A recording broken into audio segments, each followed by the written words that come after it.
देखिए यहां हमने किया गया, अभी तक जो हमें गिवन है वो हमने बस बनाया है और उसको लिख दिया है, रिलेशन गिवन है, डायग्राम हमने बनाया है क्वेश्चन से। ठीक है, अब स्टार्ट करते हैं। हमने जो ए बी यहां से रेशियो इसको फॉर्म करना है। ठीक है, तो आप इसको लिखेंगे, देखिए ए बी जो बड़ा टर्म है ए बी है, तो आप उसको ऐसा लिखिए AP A B, means A B upon AP लिखा इक्वल टू क्या लिखा जाएगा, 7 ऊपर जाएगा और 3 नीचे आएगा। तो आपने क्या किया, इससे हमें ये पता चलेगा कि पूरी लेंथ ए बी है, अगर पूरी लेंथ ए बी है, पूरा लाइन सेगमेंट ए बी है, तो उसको आप 7 के ऐड कर सकते हो, 7 यूनिट की लेंथ है, और उसमें से एपी ये वाला जो पॉइंट है, ये एपी जो लाइन सेगमेंट है, ये जो पोर्शन है ये 3 है। तो इसको आप चाहो तो थोड़ा सा इधर ट्रांसफर कर सकते हैं यहाँ पे, तो थोड़ा देखने में सही लगेगा कि ये आपका पॉइंट एपी है। ठीक है, तो इट मीन ये थोड़ा कम है, उससे थोड़ा सा कम है ये।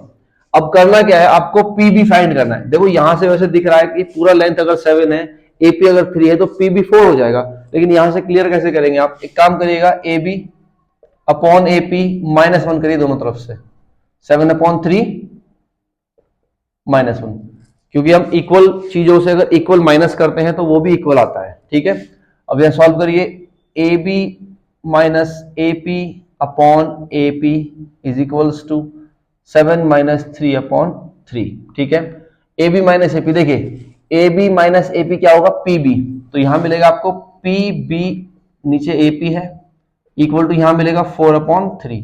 तो आपको रेशियो मिल गया है P B upon A P, means देखिए रेशियो आपको क्या गिवन है, अब यहां से इसको रेशियो को पढ़ना सीखे, एपी की वैल्यू कितनी है 3, तो मीन्स ये वाला रेशियो कितना है 3, रेशियो पीबी की वैल्यू कितनी है 4, तो ये कितना हो गया 4, यानी m1 यहां है और m2 यहां है, x1 y1 गिवन है, x2 y2 गिवन है, और m1 m2 हमने यहां से फाइंड किया, इस रिलेशन से फाइंड किया है। ठीक है, अगर समझ में ना आया हो तो एक बार वीडियो को प्लेबैक करना और फिर आराम से देखिएगा, बिल्कुल इजीली समझ में आएगा। ठीक है, अब आपके पास m1 m2 आ गया है, x1 y1 x2 y2 आ गया है, अब आप फाइंड करेंगे p के कोऑर्डिनेट। तो वो कैसे निकालते थे, एक साथ भी निकाल सकते हो और सेपरेटली भी निकाल सकते हो, तो हम एक साथ नहीं निकालेंगे, अलग अलग निकालेंगे।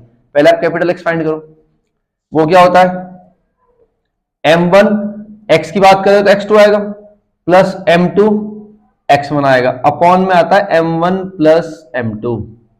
ठीक है, अब देखिए capital X equal to m1 कितना है 3 इंटू x2 कितना है 2, प्लस m2 कितना है 4 मल्टीप्लाई बाय x1 -2। ठीक है, upon m1 plus m2 means 3 plus 4 is equals to 3 to 6, plus minus की मल्टीप्लाई माइनस होती है, 4 टू 8, अपॉन में कौन है 7। तो ये सॉल्यूशन करेंगे आप, कैपिटल X इक्वल टू हो जाएगा -2/7, ये आपका कैपिटल X मिला है। अब आप क्या फाइंड करेंगे, capital Y equal to, formula same होता है अपना, वही लिखेंगे आप, m1 y2 plus m2 y1 upon m1 plus m2। ठीक है, capital Y equal to m1 कितना है 3 इंटू y2 कितना है -4, प्लस m2 कितना है 4, y1 कितना है -2 अपॉन 3 प्लस 4, तो कैपिटल Y हो जाएगा आपका 4 3 -12 हो गया, एंड प्लस माइनस की मल्टीप्लाई फिर से माइनस होगी, 4 2 8 अपॉन 7, तो ये आपके कोऑर्डिनेट मिलेंगे माइनस का 20/7। तो coordinate of point P R कैसे लिखते हैं आप, पहले x वैल्यू लिखते हैं फिर y लिखते हैं, तो x की वैल्यू कितनी है -2/7, y कितना है -20/7, तो ये आपके आंसर हो जाएगा। आपको पूछा था कोऑर्डिनेट ऑफ पॉइंट P के निर्देशांक बताइए, तो P के निर्देशांक आप ऐसे निकालेंगे। देखिए क्वेश्चन नया नहीं है, क्वेश्चन में कुछ भी नया नहीं है, बस हमें m1 m2 नहीं दे रखा था, m1 m2 की जगह पे क्या दे रखा था, रिलेशन दे रखा था। ठीक है, फ्रैक्शन का रिलेशन था, तो फ्रैक्शन से हमने क्या किया, m1 m2 फाइंड किया है। पहले ये इंपॉर्टेंट ये है, जिसने m1 m2 फाइंड करना सीख लिया, जिसने ये पोर्शन यहां से आता है इस क्वेश्चन का सीख लिया ढंग से, उसके बाद सब कुछ पुराना है। ठीक है, चलिए एक बार करिए इसको। नेक्स्ट क्वेश्चन है 9, find the coordinate of the points which divides the line segment joining a -2,2 and b 2,8 into 4 equal parts. देखिए हमने ट्राई सेक्शन का क्वेश्चन किया था, उसमें 3 इक्वल पार्ट थे, यहां हमारे पास क्वेश्चन बढ़ के कितना हो गया 4 इक्वल पार्ट्स, तो थोड़ा सा वर्क आपका बढ़ जाएगा। आपका एक पॉइंट यहाँ है, एक पॉइंट यहाँ है, बी जो गिवन है, और उनकी वैल्यूज गिवन है आपको -2,2 एंड 2,8। ठीक है, अब 4 इक्वल पार्ट का मतलब हो गया आपको ऐसे पॉइंट लेने हैं जो इनको 4 इक्वल पार्ट में डिवाइड कर देंगे। तो कितने पॉइंट मिलेंगे? 3। सपोज करो ये P है, ये Q है और ये R है। अब देखिए जहां हमने ट्राइसेक्शन यूज किया था, ट्राइसेक्शन का क्वेश्चन किया था, तो हमने आपको बताया था इक्वल इक्वल यूनिट्स होते हैं। सपोज करो ये सब 1 यूनिट के, 1 unit 1 unit 1 unit 1 unit, 4 equal part हो गए। हमें टोटल लेंथ नहीं पता है, हमने समझ मान लिया कि ये 1 यूनिट के हैं। तो यहां अगर इस पॉइंट के लिए देखो, हमने जहां उसके लिए लिखा था 4 point P 4 point Q, 2 point निकाले थे, एक पॉइंट एक्स्ट्रा निकलेगा 4 पॉइंट R चलेगा। तो यहां लिखिए 4 पॉइंट क्या है ये P के लिए M1 और M2 अगर आपने ढंग से समझ लिया तो आपका क्वेश्चन हो जाएगा, अदरवाइज आप उसमें अटक जाएंगे। देखिए M1 यहां देखिएगा, M1 इधर होगा, M2 टोटल इधर है। तो इस पूरी लाइन सेगमेंट में ये आपके पास 1 यूनिट है, तो M1 इसके लिए कितना हो जाएगा? 1। और M2 के लिए कितनी यूनिट है? 1 2 3। कितनी यूनिट है? 3। तो आपके पास M1 हो गया 1 और M2 कितना हो गया? 3। तो रेशियो आपके पास मिल गया है, x1 y1 यहां है, x2 y2 वहां है। यूज करिए। आप कैपिटल X कैपिटल Y एक साथ निकाल सकते हैं ऐसे। देखिए x y ऐसे लिखिएगा, और कौन सा पॉइंट निकाल रहे हैं आप? P, तो P को बाहर रखिएगा। P x y equal to एक साथ लिखिएगा। देखिए x के लिए x कोऑर्डिनेट यूज करते हैं, तो आप फॉर्मूला बनाइए पहले। आप m1 x2 plus m2 x1 upon m1 plus m2, ये किसके लिए है? ये कैपिटल S के लिए। y के लिए लिखिएगा m1 y2 plus m2 y1 upon m1 plus m2। Formula एक बार लिखूंगा, यूज में बार बार करूंगा। चलिए p की वैल्यू फाइंड करिएगा। p capital X y is equals to, values put करिए। m1 इज 1 इंटू x2 कितना है? देखिए x1 यहां है, x2 वहां है, x2 कितना है?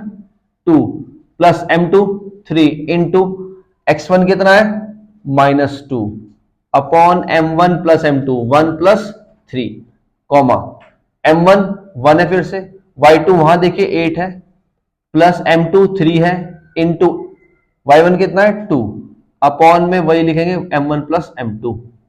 ठीक है, एक साथ लिखेंगे तो थोड़ा कैलकुलेशन होच पोच हो जाएगी, तो थोड़ा स्पेस देके लिखिएगा, क्लियरली दिखना चाहिए। ठीक है, तो 2 प्लस माइनस के मल्टीप्लाई माइनस होते हैं, 3 2 6 अपॉन 4 कॉमा 8 प्लस 6 अपॉन 4। ठीक है, अब जितना आप आगे स्टेप में जाएंगे उतना कैलकुलेशन होके थोड़ा क्वेश्चन छोटा होता चला जाएगा, स्मॉल होके जाएगा। 2 माइनस 6 कितना होता है? -4 अपॉन 4 कॉमा 8 एंड 6 ऐड करिए 14 अपॉन 4। ठीक है, अब इसे आप 2 या 4 से 4 कट जाएगा, 2 से कट करिएगा, तो आपके पास कोऑर्डिनेट मिलेंगे P capital X y is equals to -1 7 upon 2। ये आपका हो गया P, फर्स्ट पॉइंट निकल गया। अब ऐसे ही आप 4 पॉइंट क्यों के लिए देखिए, अब आप एक बात और सोच सकते हैं, इसको दूसरे तरीके से भी कर सकते हैं, मैं आपको बता देता हूं। ये फॉर्मूला भी यूज कर सकते हो क्यू के लिए।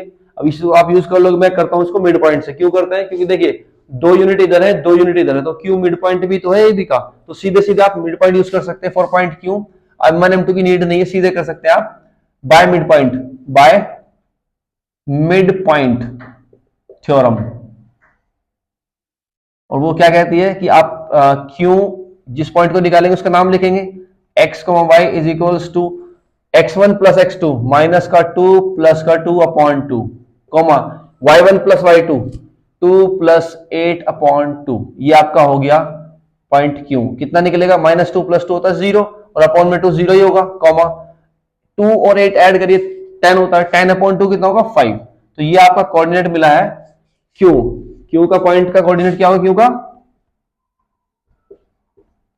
0,5, ये क्यू मिल गया आपको। अब आपको निकालना है आर, तो लिखिएगा 4 पॉइंट आर। देखिए मैं आपको फिर बोल रहा हूं, आप क्यू को इस मेथड से भी निकाल सकते हैं, लेकिन मुझे दिख रहा है क्लियरली 2 यूनिट मेरे इधर है, 2 यूनिट मेरे इधर है, तो इक्वल है, तो इट मींस ये मिड पॉइंट है ना दोनों का, तो हमने मिड पॉइंट थ्योरम लगा दी। इजी होता है, जल्दी हो जाएगा। ठीक है, आर के लिए क्या करेंगे? m1 बताइए क्या होगा और m2 बताइए क्या होगा। देखिए इसमें यहां चेक करिए, m1 इधर वाला पोर्शन है, कितने मेरे पास वैल्यूज है? 1 2 3, तो m1 कितना हो गया? 3, और m2 कितना बचा? 1। जस्ट इसका रिवर्स हो जाएगा, x1 y1 x2 y2 सब सेम है। चलिए करते हैं। तो r x, y is equals to, formula हमारे पास यहां है, वैल्यूज यहां से उठा के पुट करनी है। m1 3 इंटू, देखिए x2 जो यहां था वही यहां होगा, कितना है 2, plus m2 1 into x1 -2, comma ये हमने x के लिए लिखा था, और m1 प्लस m2 कितना हुआ 3 + 1, ये x के लिए हो गया। अब y भी साथ में लिखना है, तो y के लिए वैल्यूज रखिए 3 इंटू, देखिए क्या है वैल्यू y2 कहां है 8, plus 1 into y1 2 upon m1 plus m2, ये क्या है r के लिए है, पॉइंट निकाल लें आप x, y, ठीक है।